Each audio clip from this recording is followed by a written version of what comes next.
Hey, it's Sally Steele, and welcome to my show. I have a very special guest for us today, and I was out all night at the Knights game. We won the cup, yay! And this guest has been with so many different artists. He's played with Cher, Night Ranger, Whitesnake, just everybody. And I'm really excited to talk to him today. And he's just released his new CD, his new release with his band, Joel Hoekstra 13. And it's got some great musicians on it, like Vinny Appice. We've got Jeff Scott Soto. Who else? Derek Sherinian, my friend Tony Franklin. And I'm very excited to talk to him this morning. So please welcome Joel Hoekstra. Can you hear me? Okay, Hey, how you good. I'm doing? doing great, great. And we're both morning people here, you know. So, but Yeah, yeah, that's all right. but We'll make it through okay. together. Well, I'm very excited now. You've got a great release coming out right now. Now it's out. It just came out last week or this week. Now in 2 days. Okay. It's not out just yet. It's coming Okay. out June 16th. Okay. But you can pre-order, and there's the first couple singles are up on YouTube and all that, and you can stream. Anyway, the link should be online on Frontier's site or whatever if you want to go there. Or if you go to any of the videos, you'll see in the description at the beginning a pre-order link for the record. It's Yeah, called Crash Crash of of Life. Life. That's great. Now, I first met you at Ken Savanland's grand opening, and then I saw you just recently backstage at the Whiskey for the Rock Fantasy Camp. Now, so we've got a mutual friend there, Ken. Oh yeah. Ken's great. I'm trying to think what we first worked on together, but he's made some really cool stage Mm-hmm. clothes for me over the years. So he's been a good friend Yeah, he had like and a really ally. cool black leather jacket when he was at his grand opening and you were there. So, but do you have any other plans coming back to Vegas soon? I don't dress the part for the interviews. I'm usually just in my basketball gear or whatever here around the house. But Vegas, I'm not sure what's the next time I'll be in Vegas. I don't think I have anything there the rest of this year, as far as I know. I might try and arrange some time at Raiding the Okay. Rock Vault yet. So during the course of the year, depending on how the rest of the schedule kind of shapes up, everything's kind of still taking shape for September and October. But I'd love to get back to Rock Vault again. I had a great Yeah, time I doing just that went to last year. that on Thursday, and what a great show, you know? I hope you come back to that. Love to see you here. Now, with your Crash a Life release, now you did everything. You wrote everything, produced it. Tell me a little bit about your music, and for somebody that's never heard your music before, how would you describe it?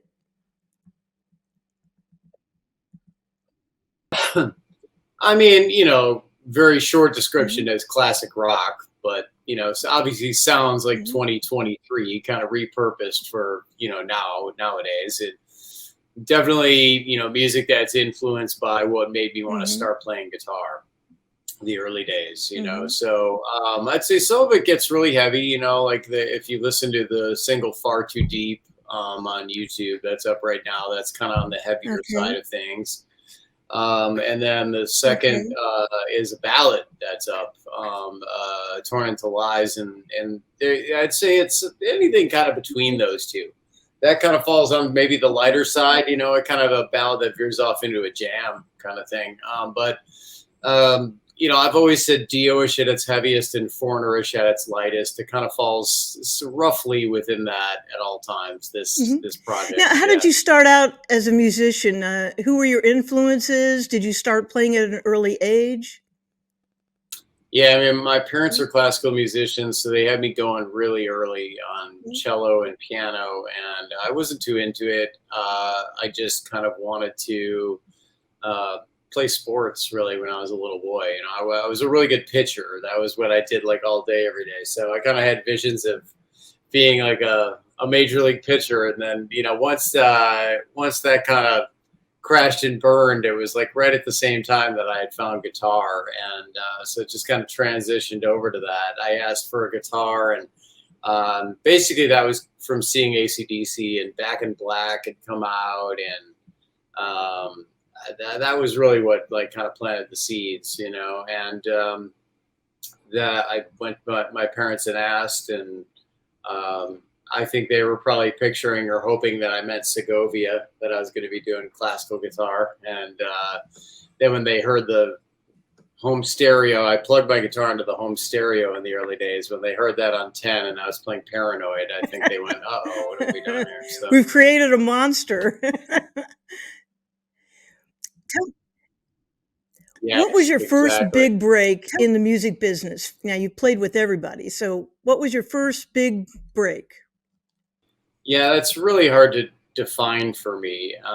You know, I look at building a career as sort of a series of, you can either look at them all as big breaks or you can look at them all as like just Mhm. steps, you know? I tend to think of Mhm. them all as steps. I mean, there was just kind of like always working, always playing guitar. I mean, I've been making my living with it really since I finished school. And, um, you know, that could be anywhere from, you know, first getting bigger Mhm. local gigs. Mhm. I grew up in the suburbs of Chicago, so you could say, like, you know, playing with Kathy Richardson there and her local band. That was the first time that people cared, you know, who I was or what I was doing. And then you could count like coming out to New York to be in Love Janis, which was a show about Janis Joplin, or you could say, you know, Jim Peterick's band at the same time as Kathy Richardson's band. He had these world stage events, and that really led Mhm. to Night Ranger, and scrap Mhm. metal, and playing with some of the classic rock people, and doing pit stuff in New York here led to Rock Mhm. of Ages, and doing Mhm. Rock of Ages and Night Ranger led to Trans Siberian, and I would say probably more being a Night Ranger led to Mhm. Whitesnake more than Rock of Ages, but that Mhm. you know, and then having time off led to Cher. So yeah, all these things have like some kind of path that got me there, but you can see how it's kind of things just kind Mhm. of stepped up, and Mhm. just try to stay active. And then there's always some kind of, you know, there are surprises in the music business Mhm. when you work hard. You know, you just kind of have to like go after things and Uh-huh. then see what takes off. Now, you mentioned 2 things there I wanted to ask you now. Uh-huh. I know you played in Rock of Ages. Now, were you in the movie or just in the play show, the Broadway show? I was in the musical, which that was over 6 years Okay, here in New York City. So I did a lot of okay. reps of that. I don't know how many times I actually played the show. Probably somewhere about 1,900 times or something like that. And it was a lot like Bill Murray in Mhm, Groundhog Day. You know, we had 8 a week of those. So mhm, that was a great experience because I could take off whenever I needed. And during that time, I was playing with Night Ranger and with Trans Siberian Orchestra for most of that time. And so I was off touring, but the day I was home, I was on the stage. And so that those years, man, it was like I would blink and I was on mm, stage again. I was just constantly on mm, stage for those really over 6 years. But I am in the movie as well. I just not as much. Like it's a little cameo scene. They took some of us and put us in a protest scene in there with Nuno and Sebastian Bach and Kevin Cronin and Debbie Gibson, huh, and we're kind of tucked into this crowd scene huh, and singing. I don't even have a guitar on. None of us had okay, our instruments or anything. So that was kind of okay. interesting. I'm definitely a way bigger fan of the stage production than the movie. The movie kind of lost the Mhm, point. I feel like mhm, the stage production was real fun. You know, it was funny and kind of edgy, and it was for Broadway. That was very mhm, edgy. You know, it was like, you know, kind of drink mhm, in your seat, kind of, you know, laugh. The show made fun of itself. I feel like the movie kind of lost that a little bit. It kind of became more like, let's get all these big name actors and have them mm, sing the songs of the 80s. It was a little mm, bit more like along the lines of Yeah. Glee or something like that, I think, by the Yeah. time it mhm. made the Kinda movie, you watered know? it down. Yeah, Mhm. I get it, I get it. Yeah, yeah, the music was kind of produced very anemic sounding. The stage production, the music rocked more. The band was on stage, so whether or not you wanted to, be tongue in cheek about the '80s or laugh at the '80s, you still had a band on stage that was '80s that you could follow and be like, all right, well, we can either choose to laugh at this or like rock out with the band and have fun. And the humor was Mhm. definitely edgier in Mhm. the live production. Now, you joined Night Ranger, and then you said that you joined Whitesnake. Now, how long were you with Whitesnake? Now, you replaced Doug Aldridge in Whitesnake, right?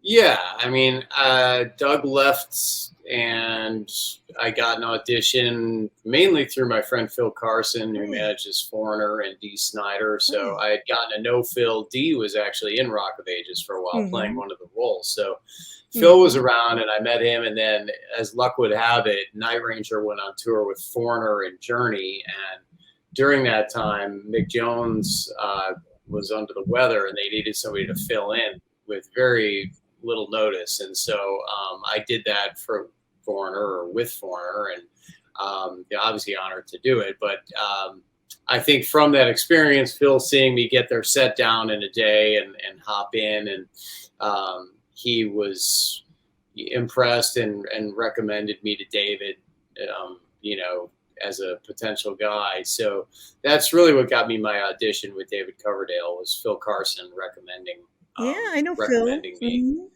Mhm. So yeah, Phil. I'd Mhm. say roughly 7 years with Night Ranger, and now I'm still with Whitesnake. It's just we're kind of in a holding pattern right now as far as to what David's plans are. But I've been there now 9 Okay. years. Now, was David having Okay. some trouble with his voice? Is that why he's like in a holding pattern, or what is happening there? What's No, happening there? he had an illness and like a Mhm. sinus thing, and just like Mhm. kind of derailed what we had going on as far as the farewell tour. And since then, we've just kind of been waiting to see what what his Mhm. plans are. He's obviously got a lot of Mhm. box set reissue stuff, things happening. He's Mhm. always very active. And always Mhm. working hard, and that kind of stuff we leave up to David. We're in constant contact. We talk often on the band thread. We hear from him, but it's all kind of humor related, and everybody kind of knows to stay in their lane. And like, if David wants to get back out and tour, he'll let us know. We'll probably find out roughly around the same Oh, time you okay. guys do. Cool, cool. So Hey, I bet you've been up to his, great pad up there in, Reno quite a few times, huh? I have, yeah. Yeah, it's there's also a band Mhm. studio house called Hook City that's really cool. So when we record, often we stay at the house, and David will come stay at the Mhm. house. So it's kind of like, you know, um, Mhm. it's funny, just kind of in a suburban neighborhood there, man. So it looks like it would just be a normal family Mhm. house, conservative family living there, but it's actually Mhm. Whitesnake. Uh, If you open the door, as soon as you open cool. the door, though, you go, Uh, "Oh no, this isn't a normal domestic home." So that's lots of fun, and yeah, David's a great guy, man. I have a great mhm. time hanging out with him, and Mhm. obviously Mhm. working for him, and it's great What guy. do you find is the most difficult part of being in the music business? Um, well, I'd say for me, it's like this realizing that like everything I've gotten has been built off of hard work. So like never wanting to Mhm. say no to things, or say Mhm. like no, I don't want to put in the time, because I realize if I put in the time, there's a chance something good can come of it. And so for me, it's just how hard I end up working at it. That's more than anything. There's times where I go, oh gosh, I could really use a break, but I also want to like keep going with this. And I do realize like every single thing I have, I can trace down to some kind of work that Mhm. made no sense. Where you go like, why did you even do Mhm. that? And then it led to something good. So for me, I would say it's probably the amount of work that I actually have to do with it. But that's my Mhm. own doing. It's just I choose to do it because I Mhm. feel like it's going to lead to something, or potentially lead to something. So Probably that. I think people getting into music to avoid work. Um, a lot of people think I don't want to be a normal. I don't have a normal job. I want to get into music so I can do stuff I enjoy and feel like I'm not going to work, or thinking about it completely wrong. I think in music you end up Yeah. working even harder than somebody with a standard job. So probably that. I'd say the amount of work that goes into it. I would just happen to think you worked in Rock of Ages. Do you have any other plans to do any more acting, or have you done any acting roles?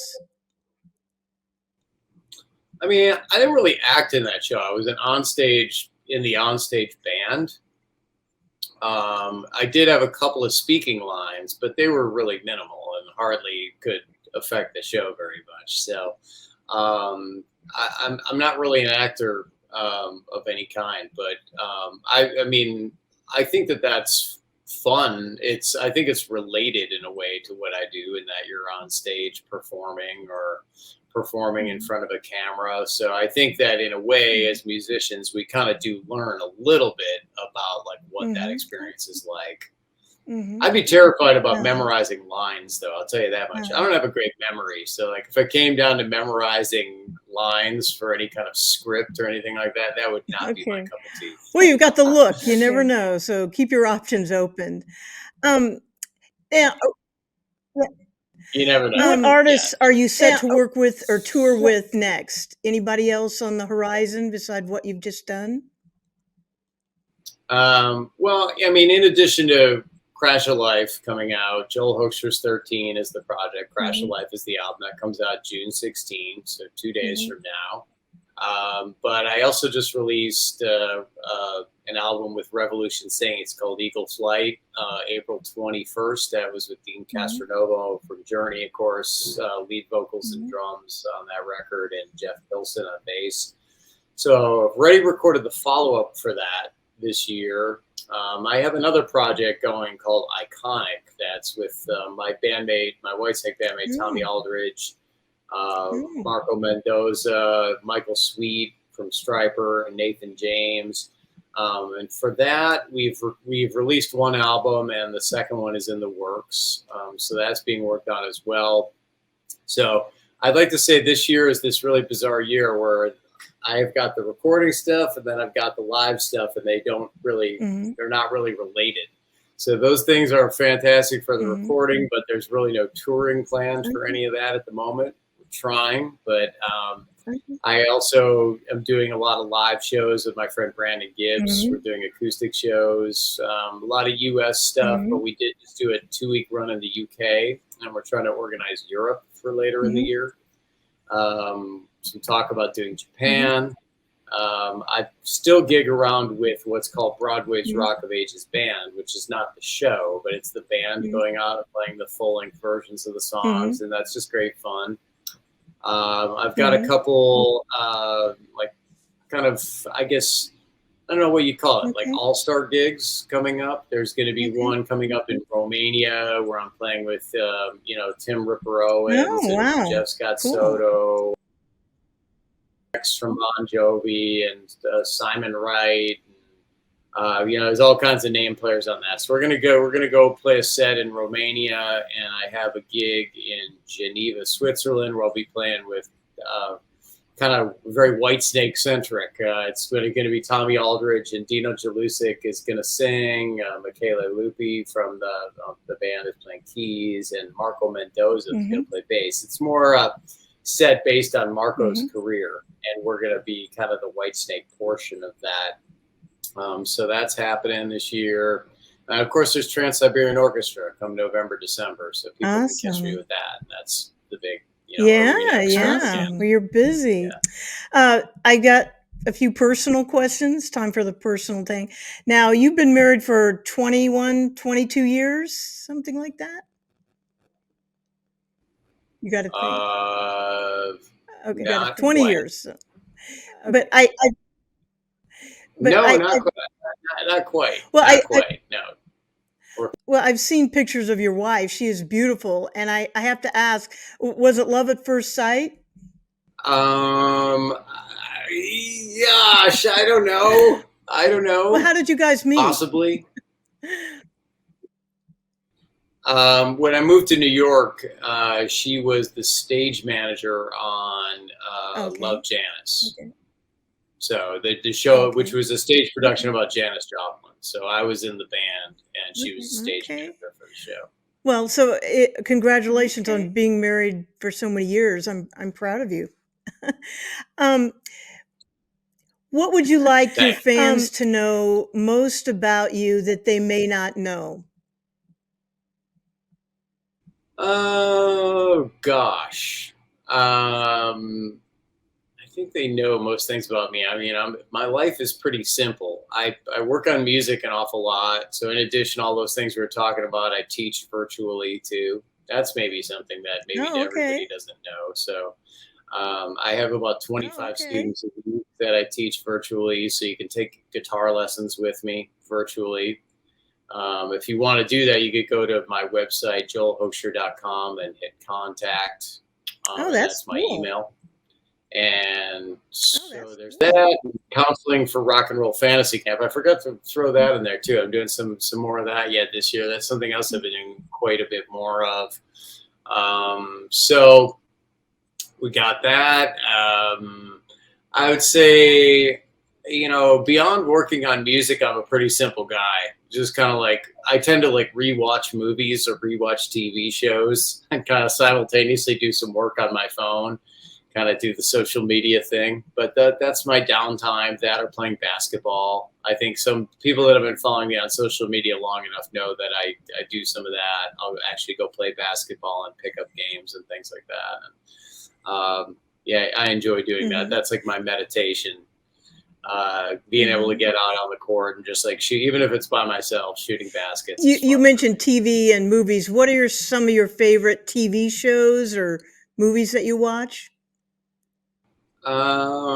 I kind of just, I'll drive things into the ground. It depends on which movie catches my, fancy at the time, but I'll watch certain movies over and over for like a, binge watch, but it's like not even new Mhm. episodes. It's literally the same movie over and over. Mhm. I've been on a, reliving the '90s kick with I know. Seinfeld lately, but Family Guy is so that's probably my favorite television show. Just kind of smart, funny, light. And The Last Dance because of Mhm. basketball when that came out during Mhm. COVID, Mhm. the Bulls years. So I've watched Mhm. that a gazillion times. But movie examples, it can be anything. It can be a really good movie, like, Goodfellas is something I've Yeah. watched a gazillion times. That's, a Yeah. masterpiece and something I love all those, the gangster movies, Casino and whatnot. I'll watch those over and over. But also like, The Dirt, like, Yeah. just because it was the Motley Yeah. Crue movie, I watched that 10 Yeah. times too. Yeah. Just gotta watch that over and over. And, that's to me, that was a great watch. I, really enjoyed it.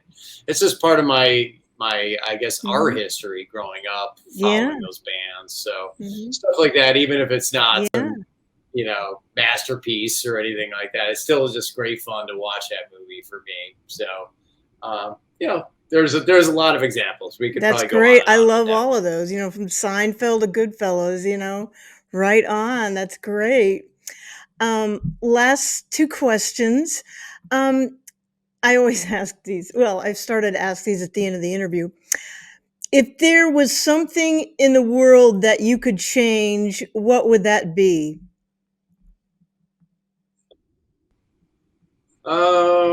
Oh gosh, let me think about this here. Um, Something in the world I could change. I mean, I would just like everybody to, somehow magically be happy and have good lives. Whatever that may be for each individual out there. I mean, that's obviously not realistic, but it would be great if everybody in the world was just kind of magically happy and there was less, I guess, hatred and less misery for people. Like, there's people who don't have the needs to Mhm, live, and mhm, that's very sad. So I mhm, guess that mhm. it's the Miss America saying end Yeah, world right. hunger. Yeah.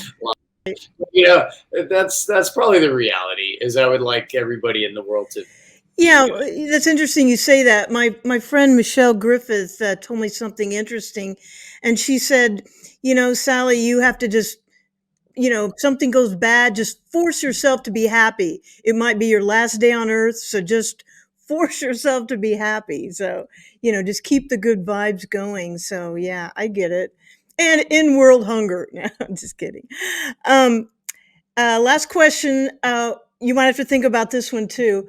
What is your greatest fear?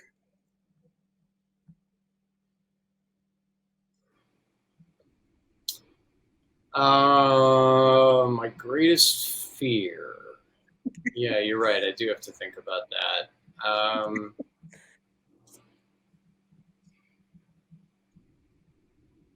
I would say, I think that for me, there's a lot of fears surrounding like some of the changes that we're all going through in the world, like technologically, like what exactly AI is going to do to the labor force and whatnot, and what the world is going to look like, and that's mainly for my kids, like thinking about like just wanting them to live Hmm. a quality life and be able to, Hmm. you know, have a decent life. It was, so carefree for us growing up without the technology, running around outside, taking a drink out of the Yeah. garden hose or whatever. That was your, it's Yeah. such a simple life, looking back Yeah. compared to what kids are growing up like these days, having the TV with like 4 or 5 different channels and manually changing them. And, anyway, it's obviously the world has changed tremendously with, the internet. And I think we're looking at just the beginning of that with what's coming with AI and everything. So hopefully that I guess my kids living a good life. Let's go with that. That's like, my greatest fear would be them not How having old a are good your life. kids? Yeah, boy, girls. What? How old? 11 and 7. I have a boy that's 11 and a girl Perfect. that's That's 7. it. Are they interested in music? Or you're going to start a band with them?